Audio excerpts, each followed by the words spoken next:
کہ جو بندہ اللہ کے ذکر کا عادی ہو جاتا ہے وہ تھوڑی دیر کے لیے بھی اگر ذکر سے غافل ہوتا ہے تو اس کی کیفیت ایسی ہوتی ہے جیسے اس مچھلی کی جس مچھلی کو پانی سے نکال کے باہر ڈال دیا گیا ہو، وہ مسلسل تڑپتی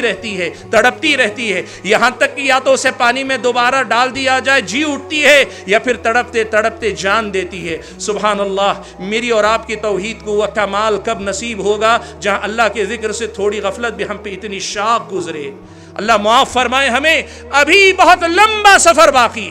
عمل کا بڑا لمبا سفر باقی، اصلاح کا بڑا لمبا کام باقی ہے۔ ہم علماء اور عوام، ہم خواص، سب کو محنت کرنے کی ضرورت ہے۔ حقیقت یہ ہے کہ ہم نے ابھی اللہ تعالیٰ سے ویسا تعلق جوڑا نہیں جیسا تعلق اللہ تعالیٰ دیکھنا چاہتا ہے، اور جس دن ہمارا تعلق اللہ تعالیٰ سے ویسا جڑ جائے گا دنیا کی کوئی طاقت میرا اور آپ کا بال بھی باقا نہیں کر سکتی۔ یہ اللہ تعالیٰ کا وعدہ۔ الحمدللہ رب العالمین والصلاة والسلام على اشرف الانبیاء والمرسلین وعلى آلہ واصحابہ اجمعین ومن تبعهم بإحسان الى یوم الدین۔ یا ایہا الذین آمنوا اتقوا اللہ حق تقاتہ ولا تموتن الا وانتم مسلمون۔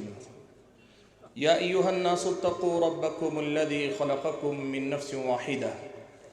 وخلق منها زوجها وبث منهما رجالا كثيرا ونساء واتقوا الله الذي تساءلون به والأرحام إن الله كان عليكم رقيبا۔ يا أيها الذين آمنوا اتقوا الله وقولوا قولا سديدا يصلح لكم أعمالكم ويغفر لكم ذنوبكم ومن يطع الله ورسوله فقد فاز فوزا عظيما۔ أما بعد فأعوذ بالله من الشيطان الرجيم بسم الله الرحمن الرحيم۔ الذين آمنوا ولم يلبسوا إيمانهم بظلم أولئك لهم الأمن وهم مهتدون۔ ذی وقار صدر محترم، ذمہ داران جماعت و جمعیت، معزز علماء کرام، بزرگوں، نوجوان بھائیوں اور پردہ نشین خواتین اسلام، میرے لیے یہ بڑی ہی مسرت اور شادمانی کا موقع ہے کہ میں ایک لمبے وقفے کے بعد آپ حضرات و خواتین کے درمیان حاضر ہونے کا شرف حاصل کر رہا۔ کشمیر کا علاقہ اپنی سردی کے حوالے سے جانا جاتا ہے، لیکن میری ہر زیارت اور ہر آمد میں نے آپ کی طرف سے ہمیشہ گرم جوش محبت ہی کو مہمان نوازی کے سب سے نمایاں پہلو کے طور پہ پایا ہے۔ آپ بھائیوں کی محبتیں اور آپ ذمہ داران کی عنایتیں اتنی ہیں کہ دل یہ کرتا ہے کہ آپ کی ہر دعوت کو قبول کیا جائے۔ آپ میں سے بہت سارے بھائی انفرادی طور پر بھی دعوت دیتے ہیں، لیکن کچھ تو مجبوری ہوگی، یوں ہی کوئی بے سبب بے وفا نہیں ہوتا۔ اللہ کی مرضی کہ اللہ تعالیٰ نے ایک وقفے کے بعد حاضر ہونے کا موقع دیا۔ میں اس موقع پر ان تمام کا شکریہ ادا کرتا ہوں، ان ذمہ داران کا، ان بھائیوں کا جنہوں نے مجھے اس موقع پر یاد کیا، اور دعا کرتا ہوں کہ اللہ تعالیٰ ہماری یہ محبتیں اس کی خاطر تادم حیات قائم و دائم رکھے، اور روز قیامت ہم اور آپ کو ایک ساتھ اکٹھا فرمائے عرش کے سائے تلے بھی اور جنت میں بھی، آمین۔ حاضرین گرامی قدر، مختصر سے وقت میں ایک بڑے ہی اہم عنوان پر مجھے گفتگو کرنی ہے۔ میرے سامنے عنوان ہے اصلاح امت میں تعلق باللہ کا کردار۔ بھائیو، تعلق باللہ جسے کہتے ہیں وہ توحید کے کمال کا درجہ ہے۔ اللہ تبارک و تعالیٰ نے ہم اور آپ کو پیدا کیا تو ہماری اور آپ کی زندگی کو ایک مقصد عطا فرمائے۔ اللہ نے کہا وَمَا خَلَقْتُ الْجِنَّ وَالْإِنسَ إِلَّا لِيَعْبُدُونَ، میں نے جن و انس کو پیدا ہی کیا اس لیے کہ وہ میری عبادت کرے۔ اللہ کی عبادت میری اور آپ کی زندگی کا مقصد ہے، اور آج جب ہم معاشرے کے بگاڑ کو سامنے رکھ کر اصلاح امت کی بات کر رہے ہیں تو مجھے اس بنیادی نقطے کو آپ کے سامنے رکھنا ہے کہ اس مقصد زندگی سے ہم جس قدر زیادہ گہری وابستگی رکھیں گے، اللہ کی توحید میرے اور آپ کے اندر جس قدر پختہ ہوگی، اس کی جڑیں جس قدر اندر ہمارے اتریں گی، ہمارا اور آپ کا رشتہ اور تعلق اللہ تبارک و تعالیٰ سے گہرا جس قدر ہوگا، اسی قدر زیادہ ہماری اور آپ کی اصلاح اور سماج کی اصلاح کا یہ مشن کامیابی سے ہمکنار ہوگا۔ بھائیو، سماج افراد سے بنتا ہے، اور سماج کے سدھار کے سلسلے میں سلفی نقطہ نظر یہ ہے کہ ہم سماج کو بدلنے سے پہلے خود کو بدلنے کی بات کریں، ہم جماعت کو بدلنے سے پہلے فرد کے سدھار کی بات کریں۔ آدمی جب خود کو سدھارتا ہے تو سماج کی ایک اکائی کو سدھارتا ہے، اور ہر فرد جب اپنے آپ کو سدھار لیتا ہے تو پھر سماج کے سدھار میں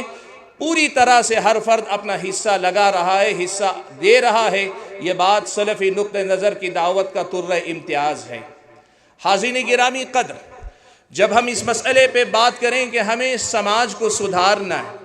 گناہوں سے پاک کرنا ہے، جرم اور جرائم سے پاک کرنا ہے، ظلم اور زیادتی سے پاک کرنا ہے، ناانصافی سے پاک کرنا ہے،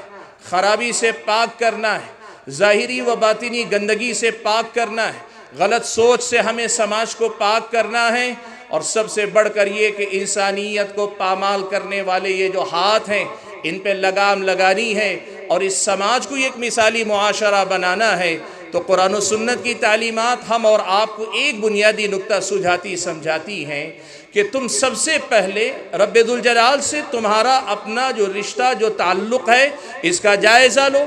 اس کا محاسبہ کرو، اس کو سدھارو، اس کو سنوارو۔ جس دن تم اللہ کے ہو گئے، سماج کے لیے تم سب سے بہتر انسان ہو گئے۔ جس دن تم اللہ تعالیٰ کی بندگی میں کمال کے درجے پہ پہنچ گئے، سارے سماج کے لیے تم دنیا کے سب سے بہترین انسان ہو گئے۔ جس دن تم نے اپنے آپ کو اللہ تعالیٰ کی بندگی کے کمال پہ پہنچا لیا، اس سماج کے ہر فرد کے لیے تم ایک قیمتی ذخیرہ بن گئے کہ تمہارے وجود سے دنیا روشنی حاصل کرے، تمہارے وجود سے دنیا امن و سکون کا پیغام پائے، تمہارے وجود سے دنیا خیر و شر میں تمیز کا سبق سیکھے، تمہارے وجود سے دنیا خیر و شر کی نہ صرف پہچان کر پائے بلکہ خیر میں آگے بڑھنے کی ترغیب پائے، شر کے معاملے میں تم سے پیچھے ہٹنے کی تم سے ترغیب پائے۔ تمہارے وجود کو اللہ تبارک و تعالیٰ اس قدر منور کر دے گا، اگر ایک مرتبہ سچا اور صحیح رشتہ اللہ تعالیٰ سے جوڑنے میں کامیاب ہو جاؤ، تمہاری توحید مثالی توحید اگر بن جائے تو یقین مانو تم ساری دنیا کو بدلنے کی طاقت رکھتے ہو۔ تم فرد ہوگے لیکن اپنی ذات میں ایک انجمن ہوگے، تم اکیلے انسان ہوگے لیکن تم پوری ایک امت ہوگے۔ ان ابراہیم کان امتا قانتا للہ حنیفا ولم یک من المشرکین شاکرا لانعمہ اجتباہ وہداہ الى صراط مستقیم وآتیناہ فی الدنیا حسنہ وانہ فی الآخرۃ لمن الصالحین ثم اوحینا الیک ان اتبع ملت ابراہیم حنیفا وما کان من المشرکین۔ حاضرین گرامی قدر، ایک حقیقت آپ یاد رکھیں، اس دنیا میں انسان جو کچھ کرتا ہے وہ بھلا کرے برا کرے، اس کو حرکت میں لانے کے لیے کچھ دوافع ہوتے ہیں، اندر سے کوئی چیز ہوتی ہے جو اسے کچھ کرنے پہ آمادہ کرتی ہے۔ ایک جذبہ ہوتا ہے، ایک نیت ہوتی ہے، ایک ارادہ ہوتا ہے، اس کے سامنے کچھ مقاصد ہوتے ہیں۔ وہ کیا ہوتے ہیں؟ انسان یا تو کسی کی محبت میں حرکت میں آتا ہے، یا پھر انسان اپنے کسی مفاد کے حصول کے لیے حرکت میں آتا ہے جسے وہ اپنا مفاد سمجھتا ہے، یا پھر انسان اس دنیا میں کسی نقصان سے ڈرتا ہے، بچنا چاہتا ہے، اس نقصان سے بچنے کے لیے حرکت میں آتا ہے۔ اس انسان کے سارے حرکات و سکنات، سارے اعمال اگر ہم اور آپ دیکھیں انہی جذبات کے تابع رہتے ہیں۔ یا تو کسی کی محبت میں آپ کام کر رہے ہیں، یا کسی سے ڈر کے کام کر رہے ہیں، یا پھر آپ کچھ چاہتے ہیں، اس کی چاہت کے حصول کے لیے آپ کام کر رہے ہیں۔ اسلامی شریعت آپ کو بتاتی ہے توحید اور تعلق باللہ کا مطلب ہی یہ ہے کہ اللہ تبارک و تعالیٰ کی عبادت ان تین جذبوں کے ساتھ کی جائے اور ان تین جذبات کو، ان تین صفات کو کمال کے درجے تک پہنچایا جائے۔ اہل علم نے لکھا اللہ کی عبادت تین جذبات کا مجموعہ ہوا کرتی۔ ایک تو اللہ کی محبت ہے، دوسرے اللہ تبارک و تعالیٰ سے رجا یعنی امید، اور تیسری چیز خوف ہے۔ بندہ حرکت میں آتا ہے یا اللہ تعالیٰ کی عبادت کرتا ہے، بندے کی عبادت میں یہ تینوں جذبات ہونے چاہیے۔ بندے کو اللہ کی محبت میں عبادت کرنی چاہیے، اللہ سے امیدیں وابستہ کر کے عبادت کرنی چاہیے، اللہ کے خوف اور اللہ تعالیٰ کے ڈر سے بھی اللہ تعالیٰ کی عبادت کرنی چاہیے۔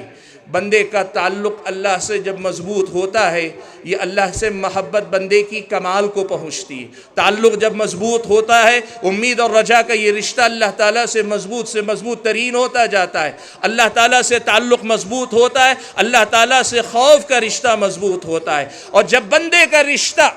محبت کے درجے میں ہو، خوف کے درجے میں ہو، رجا اور امید کے درجے میں ہو، اللہ تبارک و تعالیٰ سے مضبوط ہو جائے، پھر اللہ کی محبت ساری محبتوں پہ غالب آ جاتی ہے، اللہ تعالیٰ سے امید سارے مفادات پہ غالب آ جاتی ہے، اور اللہ تعالیٰ کا خوف دنیا کے ہر خوف پہ غالب آ جاتا ہے۔ اس طرح توحید اور تعلق باللہ بندے کو اللہ تعالیٰ کا بنا دیتا ہے، اور جو بندہ اللہ کا ہو جاتا ہے وہ اللہ ہی کے احکام کے مطابق زندگی گزارتا ہے، پھر وہ کبھی اللہ تعالیٰ کی نافرمانی کی طرف آگے نہیں بڑھتا، اسے اللہ کی محبت میں مزہ آتا ہے، وہ اللہ تبارک و تعالیٰ کی محبت میں لذت پاتا ہے، وہ اللہ تبارک و تعالیٰ کی محبت میں اپنے آپ کو ڈوبا ہوا محسوس کرتا ہے۔ اللہ کی بندگی اس کی زندگی کا مقصد بن جاتا ہے، پھر وہ اپنی زندگی کو اللہ تعالیٰ کے رنگ میں کچھ یوں رنگ لیتا ہے کہ اس رنگ کے علاوہ اسے اپنی ذات پر، اپنی شخصیت پہ کوئی اور رنگ جچتا ہوا محسوس نہیں ہوتا۔ اللہ کے بندوں، اسی لیے یہ پیغام آج یہاں سے یاد رکھ کے جانا اللہ کے بندوں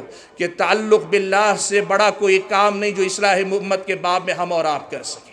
تعلق باللہ سے بڑا کوئی ذریعہ نہیں، اللہ کی توحید کو مضبوط کرنے سے بڑا کوئی ذریعہ نہیں، جس کے ذریعے ہم اس دنیا کے اندر تبدیلی لائیں، انقلاب لائیں، سدھار لائیں، خرابیوں کا خاتمہ کریں، برائیوں کے خلاف جنگ کریں۔ اس کے لیے اللہ تبارک و تعالیٰ کے تعلق سے بڑا کوئی ذریعہ نہیں، اس سے بہتر کوئی وسیلہ نہیں، اس سے زیادہ ضمانت والا، کامیابی سے ہمکنار کرنے والا کوئی راستہ نہیں۔ اس حقیقت کو اپنے دل و دماغ میں بٹھا کر جاؤ۔ بھائیو،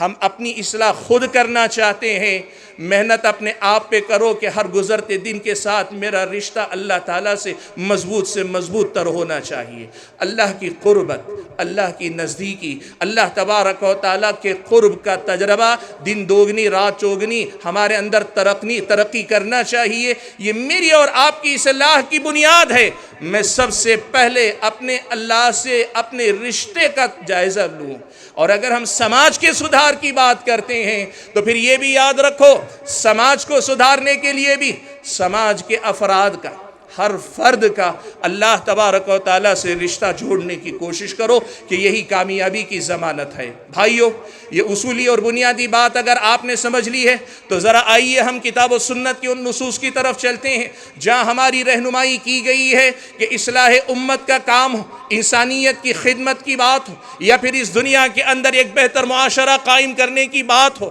یا پھر یہ کہ اس دنیا کے اندر برائیوں کے خاتمے کا مشن ہو، ہم اور آپ اصلاح کے علم بردار بننا چاہتے ہیں۔ قرآن و سنت میری اور آپ کی کیا رہنمائی کرتے ہیں؟ سبحان اللہ، اگر ہم اور آپ قرآن و سنت کو پڑھ کر دیکھیں نا تو قرآن و سنت میں ہم اور آپ کو یہ سکھایا بتلایا گیا ہے کہ پیارے نبی صلی اللہ علیہ وسلم کو اللہ تعالیٰ نے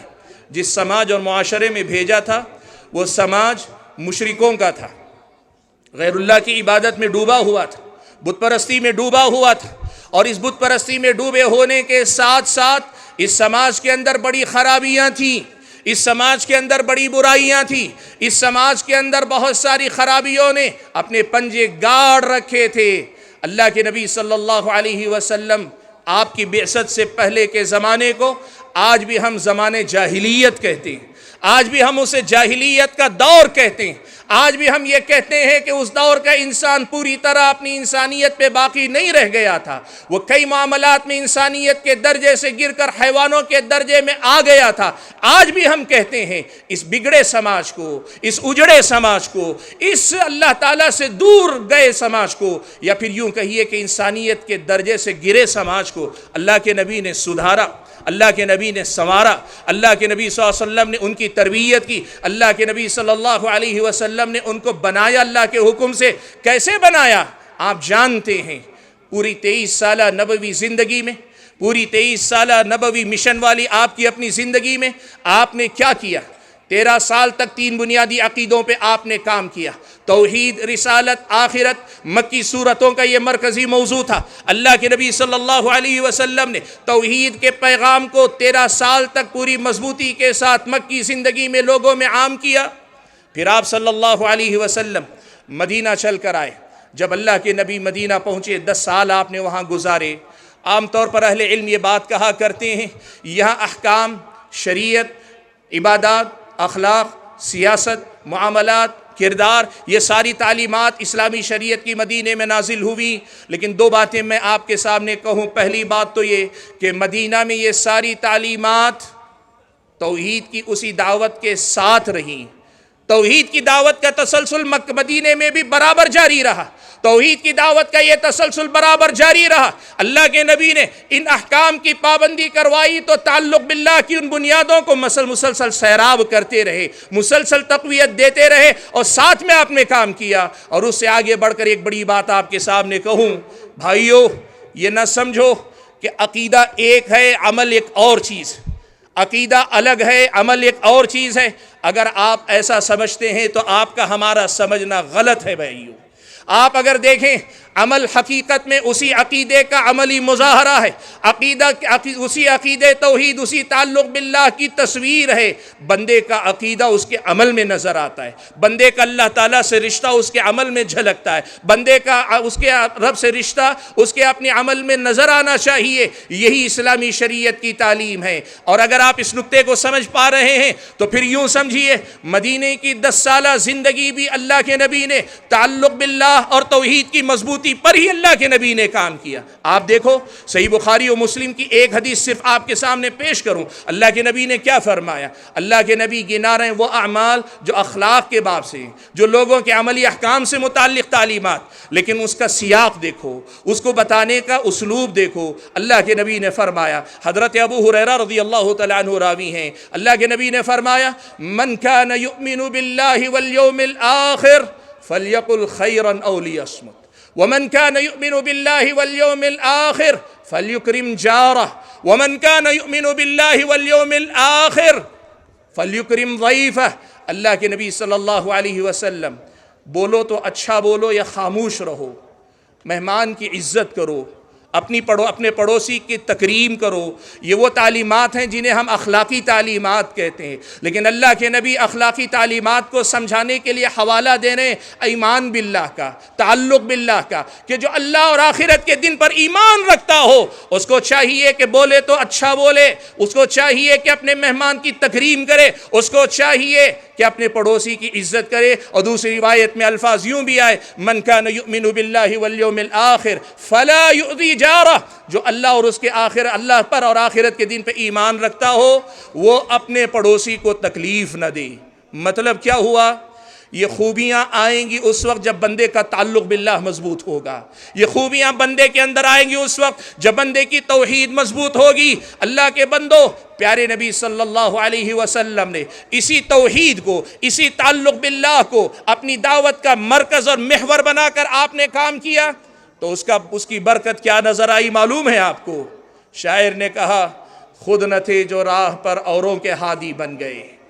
خود نہ تھے جو راہ پر اوروں کے ہادی بن گئے، کیا نظر تھی جس نے مردوں کو مسیحا کر دیا۔ وہ صحابہ جن کو دنیا تحقیر کی نظر سے دیکھتی تھی، تذلیل کی نظر سے دیکھتی تھی، غیر متمدن، غیر مہذب سمجھتی تھی، اللہ کے نبی صلی اللہ علیہ وسلم کے اسی اسلوب تربیت، اسی انداز تربیت جس کا مرکز و محور توحید اور تعلق باللہ تھا، جب آپ نے ایسی تربیت کی تو دنیا نے انہی انہی اونٹ چرانے والوں سے تہذیب کے سبق سیکھے، انہی اونٹ چرانے والوں سے تمدن کی بنیاد پڑی۔ ایک ایسا تمدن کے 1450 سال گزر جانے کے بعد آج بھی انصاف پسند لوگ گواہی دیں گے کہ اس سے بہتر تمدن اور تہذیب کی بنیاد شاید دنیا کو مل پائے۔ حاضرین گرامی قدر، میں آپ کے سامنے جو بات واضح کرنا چاہ رہا ہوں وہ یہ کہ بھائیو، تعلق باللہ اللہ تعالیٰ کا بہت بڑا سرمایہ، بہت بڑی دولت، یہ اللہ کی توحید ہی ہے کہ جس سے اصل میں حقیقی تبدیلی میرے اور آپ کے اندر آئے گی۔ میرے اور آپ کے ظاہر سے پہلے میرے اور آپ کے باطن میں تبدیلی آئے گی، میرے اور آپ کے ظاہر کے سنورنے سے پہلے میرے اور آپ کے باطن کے اندر وہ انقلاب بپا ہوگا جو آگے چل کر ساری دنیا کو انسانیت کے اعلیٰ درجے پہ لے جانے، اللہ کی بندگی کے کمال تک لے جانے والا کارنامہ انجام دے گا۔ حاضرین گرامی قدر، آپ اگر پڑھ کر دیکھیں قرآن میں اللہ تعالیٰ نے یہ بات ہمیں جا بجا بیان فرمائی۔ قومیں ہم سے پہلے بہت ساری ہوئیں، حضرت نوح علیہ السلام کی قوم عاد، اس کے بعد قوم سمود، اس کے بعد بنی اسرائیل، موسیٰ و عیسیٰ علیہ السلام، بنی اسرائیل میں حضرت شعیب۔ آپ ان تمام انبیاء کے واقعات کو قرآن میں پڑھتے ہیں، آپ یہ بات جانتے ہیں ہر قوم کے بگاڑ کا انداز جدا گانا تھا۔ قوم لوط بد اخلاقی میں کموں میں مبتلا تھی، قوم شعیب ناپتول میں کمی کا شکار تھی، قوم سمود وہ اپنی طاقت کے بل پہ اکڑنے والی تھی، قوم نوح طبقاتی امتیاز کی دعوت پر بات کرنے والی تھی۔ یہ ساری قومیں طرح طرح کی برائیوں میں ڈوبی ہوئی تھی، لیکن اللہ نے ان کی اصلاح کا پیغام جن انبیاء کو دے کر بھیجا، ان تمام انبیاء کو اللہ تعالیٰ نے کن بنیادوں پہ کام کرنے کو کہا؟ اللہ نے فرمایا وَمَا أَرْسَلْنَا مِن قَبْلِكَ مِن رَسُولٍ إِلَّا نُوحِي إِلَيْهِ أَنَّهُ لَا إِلَهَ إِلَّا أَنَا فَاعْبُدُونِ۔ ہم نے آپ سے پہلے جن کو بھی رسول بنا کر بھیجا، ہم نے پیغام ان کو یہی دیا کہ لا الہ الا انا، میری توحید کی بات کرو، میری توحید کو سمجھاؤ، میرے تعلق کو سمجھاؤ، ان کو بتاؤ کہ میری توحید مجھ سے تعلق ہی اصل ہے، فاعبدون، وہ میری ہی عبادت کریں۔ ہر نبی نے خرابیاں الگ الگ، امراض جدا گانا، قومیں الگ، زمانہ الگ، حالات الگ ہیں، لیکن پیغام سب کی اصلاح کے لیے ایک ہے، وہ ہے عقیدہ توحید اور تعلق باللہ پہ کام کرنا۔ آپ سورہ شعراء پڑھ کر دیکھیں، سورہ شعراء میں اللہ تعالیٰ نے ایک ایک رکوع میں ایک ایک نبی کے واقعے کو بیان کیا۔ ہر نبی کے واقعے کا آغاز اللہ نے کیا تو ہر نبی کی زبانی یہ دعوت اللہ نے سنائی، فاتقوا اللہ واطیعون، فاتقوا اللہ واطیعون، فاتقوا اللہ واطیعون، اللہ سے ڈرو، اللہ کا تقوی اختیار کرو اور میری اطاعت و فرما برداری کرو۔ خرابی چاہے کوئی ہو، بیماری چاہے جو ہو، آدمی کے اندر بگاڑ چاہے جس قسم کا آئے، علاج کی ابتدا اور انتہا اسی تعلق باللہ اور توحید پر ہونی چاہیے۔ اسی سے ابتدا ہو، اسی پہ انتہا ہو، یہی علاج ہے جو اللہ تعالیٰ نے تمام امتوں کو دیا۔ آپ دیکھو ایک انسان کے اندر یہ توحید کس قدر زیادہ تبدیلی لے آتی ہے۔ آپ نے موسیٰ و فرعون کا قصہ سنا ہوگا۔ حضرت موسیٰ علیہ السلام جب فرعون کے دربار میں پہنچے تھے، اس کو توحید کی دعوت دی تھی، اس نے حضرت موسیٰ سے مقابلے کی ٹھانی، جادوگروں کو مقابلے کے لیے بلا لیا۔ جادوگر آئے اور جادوگر دنیا والوں سے چاہتے کیا ہیں؟ یا تو مال چاہتے ہیں، یا عزت چاہتے ہیں، یا شہرت چاہتے ہیں۔ وہ آئے تو اپنے مقابلے سے پہلے فرعون سے ضمانت چاہتے ہیں، فرعون کی طرف سے گارنٹی چاہتے ہیں، فرعون کی طرف سے وعدہ چاہتے ہیں۔ کیا وعدہ؟ ان لنا لاجرا ان كنا نحن الغالبین۔ اے فرعون، اے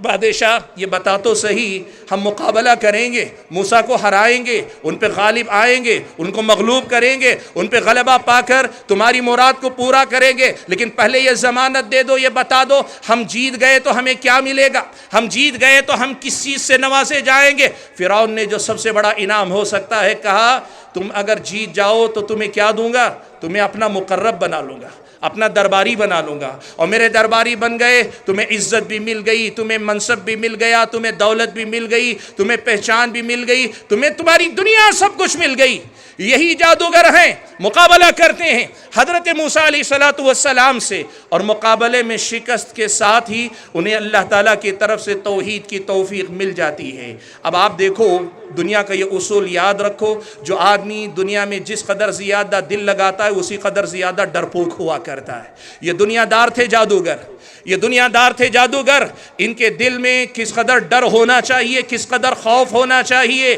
فرعون نے دھمکی دی اور بڑی دھمکی دی، خطرناک دھمکی دی، کہا اگر موسیٰ پر ایمان سے واپس نہیں پلٹو گے بہت بری طرح مارے جاؤ گے، سزا بھی اتنی تکلیف دے دوں گا کہ تمہارے اعضا جیتے جی کاٹ دوں گا، اور کاٹوں گا بھی تو ایسے کہ دایاں ہاتھ کاٹوں گا تو پیر بایاں کاٹوں گا، اور ہاتھ اگر بایاں کاٹوں گا تو پیر تمہارا دایاں کاٹوں گا۔ سبحان اللہ، دھمکی خطرناک اور ایسی خوف زدہ کرنے والی کہ اگر دنیا میں دنیا کی محبت باقی ہے تو آدمی گھبرا جائے۔ سبحان اللہ، دیکھو توحید آدمی کو کس قدر سدھار دیتی ہے، اندر سے کیسے بدل دیتی ہے، توحید کیسا انقلاب برپا کرتی ہے۔ ان جادوگروں کو دیکھو، ان کے الفاظ کو دیکھو، اور ذرا رک کر اپنی زندگی میں بھی اس کا محاسبہ کرو۔ کہنے لگے قالوا لا ضیر، قالوا لا ضیر، فرعون کے سامنے کہا تم چاہے جو کر لو، ہمارا کچھ ہونے والا نہیں۔ ہم تو اس لالچ میں اب جی رہے ہیں کہ جو غلطیاں ہم نے تمہاری بات سن کے کر لی، اللہ ان کو معاف کر کے ہمیں بخش دے، اور اللہ تعالی ہم سے راضی ہو جائے کہ ہم اسی کی طرف متوجہ ہو رہے ہیں۔ بھائیو، ایک لمحہ پہلے دنیا کی محبت جن کے دل میں اس قدر اندر تک رچی بسی ہوئی تھی، دوسرے ہی لمحے اس قدر زیادہ بے نیازی، اس قدر زیادہ بے خوف ہو جانا، یہ تبدیلی کہاں سے آتی ہے؟ تعلق باللہ سے آتی ہے، توحید خالص سے آتی ہے۔ اسی لیے اللہ تعالیٰ کے بندو، لوگوں میں کام کرو تو اسی دعوت پر کام کرو کہ لوگوں کے عمل کی اصلاح ہونی چاہیے۔ حاضرین گرامی قدر، بات کو میں آگے بڑھا لے جاؤں تو آپ کے سامنے ایک بڑی اہم بات اور رکھنا چاہتا ہوں۔ آج اللہ کا فضل و کرم ہے، امت کے اندر جماعتوں کی، تنظیموں کی، تحریکوں کی کمی نہیں ہے، اور اگر ملکی سطح پہ آپ چھوڑ دیں، علاقائی سطح پر چھوٹی چھوٹی جماعتوں تنظیموں کی بھی بات کریں، بلا مبالغہ اس ملک میں امت کی اصلاح کی فکر میں کام کرنے والے بہت سارے ہیں۔ آج ہم ان کو یہ دعوت دینا چاہتے ہیں، یہ جو جمعیت اہل حدیث کا اسٹیج ہے، یہاں سے ہم یہ پیغام دینا چاہتے ہیں کہ جمعیت اہل حدیث اس حقیقت کو اچھی طرح سے سمجھتی ہے اور دنیا کو سمجھا رہی ہے، یہ پیغام دے رہی ہے کہ دنیا والوں، کتاب و سنت کا اسلوب اصلاح، انداز اصلاح، کتاب و سنت کا منہج تربیت، سلف صالحین کا منہج تربیت یہ ہے کہ امت کو سب سے پہلے اللہ تعالیٰ سے جوڑنے اور اللہ تعالیٰ کی توحید پر محنت کرنے کی طرف لے جاؤ۔ یہیں سے اصل میں اصلاح کی بنیاد پڑے گی، ورنہ محنتیں ہوگی، کامیابی سے ہمکنار نہیں ہوگی۔ کامیابی اگر ملے گی، وقتی کامیابی ملے گی، پائیدار نہیں ہوگی۔ اور اگر وقتی طور پر کچھ نوجوان آپ کے ہمارے ساتھ دین پسند ہو کر جڑ جائیں گے، وہ دین پسند رہیں گے، دیندار نہیں بن پائیں گے۔ صحیح معنوں میں اگر انقلاب چاہتے ہو لوگوں کی زندگیوں کے اندر تو پھر توحید پر محنت کرو۔ یہی پیغام ہم ساری دنیا کے لوگوں کو دینا چاہتے ہیں کہ اس پر اصل میں کام کرنے کی ضرورت ہے، اس پر اصل میں کام کرنے کی ضرورت ہے۔ دیکھو کتنا لطیف سا اشارہ حدیث قدسی میں، کتنی پیاری بات اللہ کے نبی نے اللہ تبارک و تعالیٰ کے حوالے سے نقل کی۔ صحیح مسلم کی روایت، اللہ کے نبی صلی اللہ علیہ وسلم فرماتے ہیں کہ اللہ نے فرمایا یا عبادی کلکم ضال الا من ہدیتہ فاستہدونی اہدکم، اے میرے بندو تم سب کے سب گمراہ ہو سوائے اس کے جس کو میں ہدایت دوں۔ اب تمہیں کرنا کیا ہے؟ تم مجھ سے ہدایت طلب کرو، میں تمہیں ہدایت دوں گا۔ اللہ کے بندو، جب اللہ سے تعلق ہی نہیں ہوگا تو بندے اللہ سے ہدایت کے طلبگار کب ہوں گے؟ اور جب اللہ تعالیٰ سے ہدایت کے طلبگار نہیں ہوں گے تو پھر ان کو ضلالت اور گمراہی سے نکلنا کیسے نصیب ہوگا؟ اللہ کے بندو، اس حقیقت کو سمجھا کرو کہ اللہ تعالیٰ سے تعلق پر محنت کرنا یہ اصل میں امت کی اصلاح کا مرکز اور محور ہے، اور آپ اور ہم جب تک اس بنیاد پہ محنت نہیں کریں گے بڑی تبدیلی ہم اور آپ دیکھنے میں ناکام رہیں گے۔ حاضرین گرامی قدر، آج ہم جس سماج میں جی رہے ہیں نا، یہاں دیکھیے میں لوگوں کو 3 قسموں میں بانٹ کر آپ کے سامنے رکھتا ہوں۔ یہ جو ہمارا سماج ہے، یہ جو ہمارا سماج ہے، اس میں بہت کم اللہ کے بندے اور بندیاں ایسی رہ گئی ہیں جو واقعی معنوں میں جن کے تعلق باللہ کو ہم کہہ سکتے ہیں وہ کمال کے درجے میں۔ اللہ کا فضل و کرم ہے، امت خیر سے خالی نہیں تھی، خیر سے کبھی خالی ہوگی بھی نہیں۔ یہ خیر امت ہے، امت کا خیر باقی رہے گا امت کے ساتھ، اور امت کا ایک طبقہ ضرور رہے گا، لیکن ان سے ہٹ کر عام لوگوں کی اگر بات کریں 3 قسم کے لوگ ہمیں ملیں گے۔ ایک قسم کے لوگ وہ جو اللہ تعالیٰ کے باغی ہیں، اللہ تعالیٰ سے ان کا کوئی رشتہ نہیں، اللہ تعالیٰ سے ان کا کوئی تعلق نہیں، یہ پہلی قسم کے لوگ ہیں۔ دوسری قسم کے لوگ وہ ہیں جن کا رشتہ بظاہر اللہ تعالیٰ سے جڑا ہوا، وہ اللہ پہ ایمان رکھتے ہیں، لیکن اپنے اور اللہ تعالیٰ کے درمیان ایسے واسطے اور وسیلے لے آئے ہیں، نام تو اللہ تعالیٰ کا ہے لیکن تعلق حقیقت میں لوگوں کا واسطوں اور وسیلوں سے آگے بڑھتا ہی نہیں ہے۔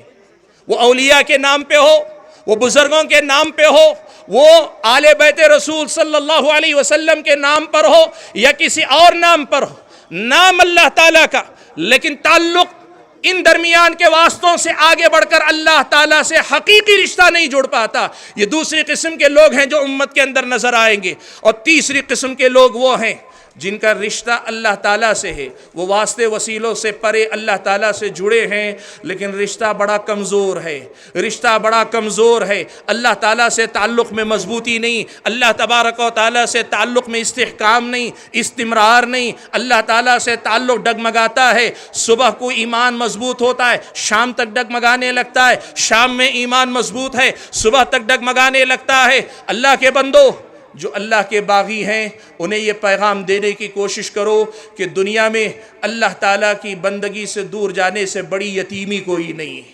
ایک یتیم بچہ جس قدر زیادہ قابل رحم حالت میں ہوتا ہے، اس سے زیادہ قابل رحم حالت میں وہ انسان ہے جو اللہ کا پیدا کیا ہوا ہے لیکن اللہ تعالیٰ کی بندگی سے اس کا کوئی رشتہ نہیں ہے، اس سے زیادہ قابل رحم۔ اور دوسری قسم کے لوگ وہ ہیں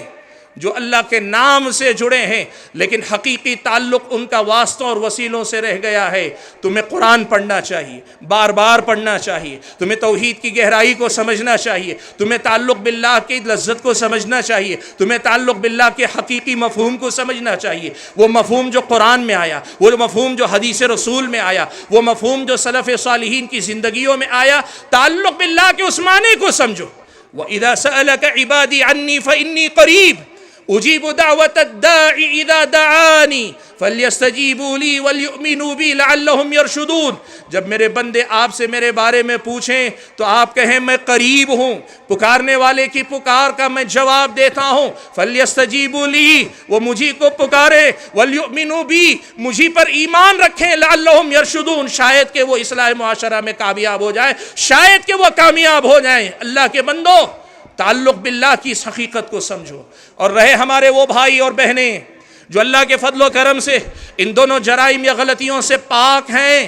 لیکن اللہ سے تعلق نام کا ہے، بڑا کمزور سا ہے، محبت ہے لیکن محبت کمزور ہے، ڈر ہے لیکن ڈر کے اندر خلل ہے، اللہ سے امیدیں ہیں لیکن دنیا سے بھی امیدیں جوڑ کر رکھے ہیں، بے عملی، کم عملی، گناہوں والی زندگی میں ہم اور آپ جی رہے ہیں۔ اللہ کے بندو، اللہ کی محبت کی ایک لذت ہے، اللہ سے تعلق کا ایک مزہ ہے، اللہ سے رشتہ مضبوط کرنے کا ایک بہت ہی بڑا اس دنیا کے اندر مزہ ہے جسے چکھنے کے لیے ہم اور آپ کو اپنے آپ پہ محنت کرنی پڑے گی۔ وقت اجازت نہیں دیتا کہ میں آپ کے سامنے تعلق باللہ کے حوالے سے بہت زیادہ باتیں کروں، لیکن آپ کے سامنے دو بنیادی حدیثیں ذکر کر دیتا ہوں۔ ان دو حدیثوں کو آپ سنو۔ پیارے نبی صلی اللہ علیہ وسلم کے پاس ایک صحابی آئے، کہنے لگے اللہ کے نبی ان شرائع الاسلام قد کثرت علی،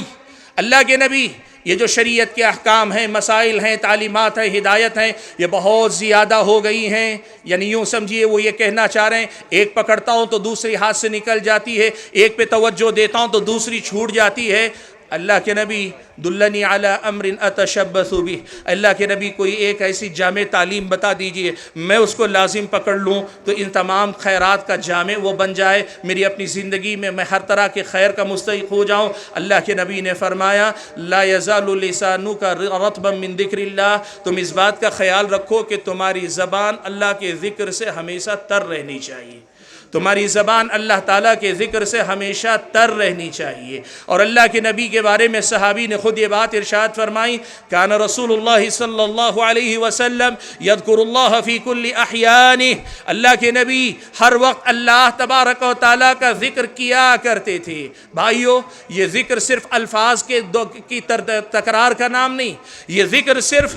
اپنی زبان سے کچھ الفاظ کے ادا کرنے کا نام نہیں، یہ ذکر اللہ کی یاد ہے، یہ ذکر اللہ سے تعلق ہے۔ ہر بار جب بھی ہم ذکر کرتے ہیں اللہ سے تعلق کی تجدید کرتے ہیں، اللہ سے تعلق کو اور زیادہ تقویت دیتے ہیں۔ ہمارا اور آپ کا ذکر اللہ تبارک و تعالیٰ سے ہمارے رشتے کو مضبوطی عطا کرتا ہے، اور ہر ذکر کے ساتھ ہم اللہ تعالیٰ سے چند قدم اور قریب ہوتے ہیں، اللہ سے اور نزدیک ہوتے ہیں۔ اللہ کے بندو، ذکر میں ہماری نماز بھی، قرآن کی تلاوت بھی، مختلف مناسبتوں سے سکھائے گئے اذکار بھی، صبح شام کے اذکار بھی، اور اس کے ساتھ ساتھ مقید نہیں مطلق ذکر جو کسی وقت کا پابند نہیں، چلتے پھرتے سبحان اللہ، الحمدللہ، اللہ اکبر، استغفر اللہ، لا الہ الا اللہ، لا حول ولا قوت الا باللہ، یہ جو چلتے پھرتے ذکر ہے۔ اللہ کے بندو، توحید خالص کا کمال یہ ہے کہ بندہ اللہ کی محبت میں، اللہ کی عبادت میں، اللہ کی بندگی میں کچھ اس قدر ڈوبتا چلا جاتا ہے کہ ڈوبتے ڈوبتے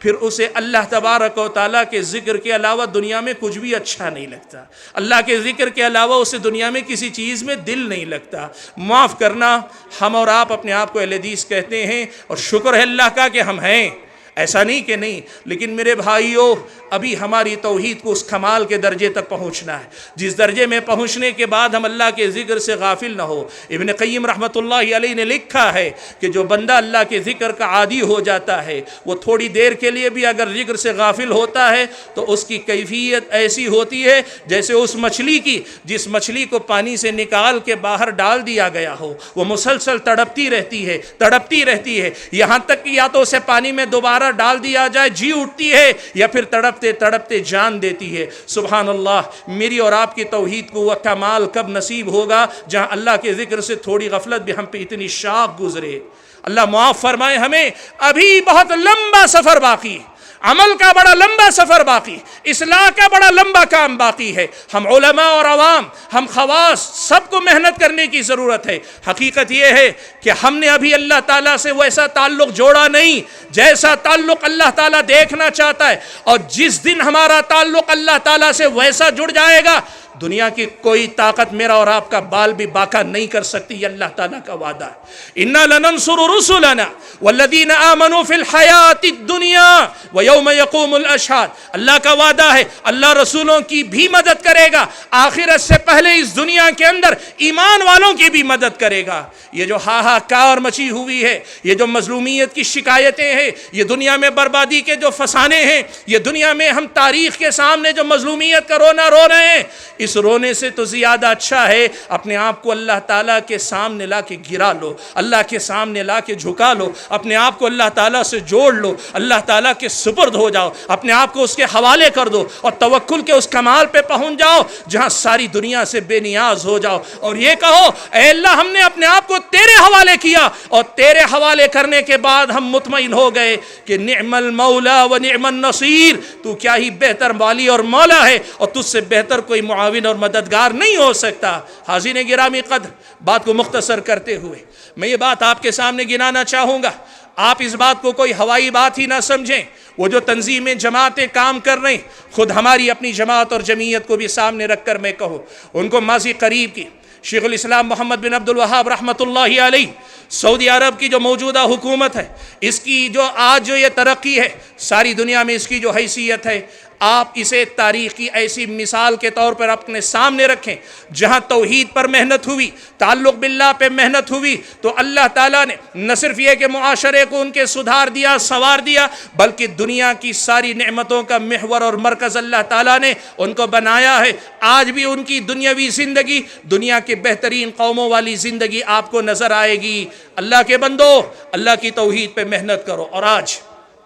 وقت ختم ہو رہا ہے، 2 منٹ میرے پاس باقی ہیں، ان 2 منٹ میں ایک بات کہہ رہا ہوں، میری اس حاضری سے آپ نے کوئی اور چیز یاد نہ بھی رکھی، میری اپنی اس گفتگو، اس حاضری سے آپ نے کوئی اور بات یاد نہ رکھی، تو کم سے کم یہ 2 منٹ کی بڑی اہم بات آپ کو یاد رکھنی چاہیے۔ میری درخواست ہے جمعیت اہل حدیث جموں و کشمیر کے اہل علم اور ذمہ داروں سے کہ بھائیو، شرک کی تردید پہ ہم کام کرتے ہیں، توحید کا معنی و مطلب سمجھانے پہ ہم کام کرتے ہیں، یہ ہونا چاہیے کہ یہ بنیاد ہے۔ لیکن مجھ ناچیز کی ایک رائے، طالب علمانہ رائے آپ اہل علم کے سامنے رکھنا چاہتا ہوں کہ سچ تو یہ ہے کہ اللہ تعالیٰ کے سچے تعارف،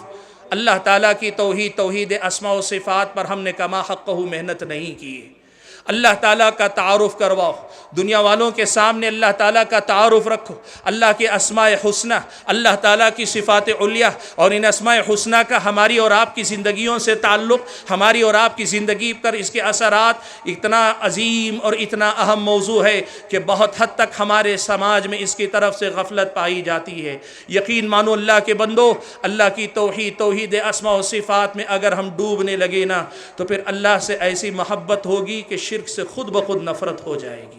شرک کو سمجھانے، شرک کی رد کے لیے دلائل پیش کرنے سے زیادہ اہم یہ ہے کہ اللہ تعالیٰ کے سچے اور صحیح تعارف کو زیادہ سے زیادہ عام کروانے پہ محنت کرو، اور اس کی بنیاد یہ ہو کہ اللہ تعالیٰ کے اسماء حسنہ اور اللہ تبارک و تعالیٰ کے صفات علیہ کو تفصیل سے پڑھا کرو، سمجھا کرو، سمجھایا کرو۔ اس میں کیا معنی ہے، کیا مطلب ہے، ان صفات کا مظاہرہ یا مظہر ہماری اور آپ کی زندگی میں کہاں کہاں دیکھنے کو ملتا ہے۔ یقین کرو اسماء و صفات کی باریکیاں، وہ جو اختلافی نوعیت کے مسائل، ان سے ہٹ کر تربوی ناحیے سے اگر اس پر ہم نے محنت کی، اللہ تعالیٰ سے تعلق مضبوط کرنے میں اتنا غیر معمولی اثر اس کا آپ کو اور ہم کو دیکھنے کو ملے گا کہ یہ تجربے ہی سے سمجھ میں آ سکتا ہے۔ حاضرین گرامی، میرا اپنا وقت ختم ہوا۔ میں اپنی بات ختم کرتے ہوئے اللہ تبارک و تعالیٰ سے دعا کرتا ہوں کہ اللہ تعالیٰ ہم اور آپ کو صحیح معنوں میں اس سے اپنا تعلق مضبوط کرنے کی توفیق عطا فرمائے۔ توحید خالص کو اللہ تعالیٰ میری اور آپ کی زندگی کا خلاصہ اور نچوڑ بنا دے۔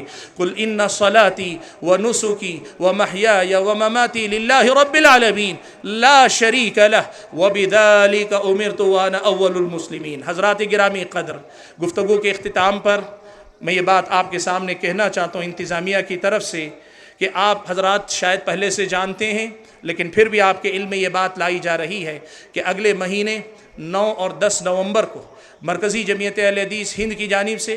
دہلی کے رام لیلا میدان کے اندر ملک گیر سطح کی ایک عظیم الشان کانفرنس منعقد ہونے جا رہی ہے۔ جمعیت اہل حدیث جموں کشمیر کی طرف سے آپ کو دعوت دی جاتی ہے کہ اگر آپ کے فرائض اور واجبات میں خلل نہ پڑتا ہو تو پھر ضرور آپ وہاں تشریف لائیں اور لا کر وہاں دیے جانے والے علم و حکمت سے خود مستفید ہوں اور واپس لوٹ کر اپنے سماج کو بھی روشن کرنے کی کوشش کریں۔ اللہ ہمیں اپنے حفظ و امان میں رکھے، کہنے اور سننے سے زیادہ عمل کرنے کی توفیق عطا فرمائے۔ میں اپنی گفتگو کے اختتام پر جمعیت اہل حدیث جموں و کشمیر کا شکریہ ادا کرتا ہوں، بالخصوص صدر جمعیت فضیلت الدکتور عبداللطیف الکندی حفظہ اللہ کا، کہ آپ کی محبتیں ہیں کہ ہم معذرت نہیں کر پائے چلے آئے، لیکن اب ہم آپ کے شکر گزار ہیں کہ آپ نے اتنی بہترین سماعتیں ہمارے حوالے کی۔ ہماری یہ دعا ہے کہ اللہ تعالی ہمارے اس رشتے کو اللہ تعالیٰ کی رضا اور خوشنودی کی خاطر تا دم حیات باقی رکھے، آمین۔ وآخر دعوانا ان الحمد للہ رب العالمین۔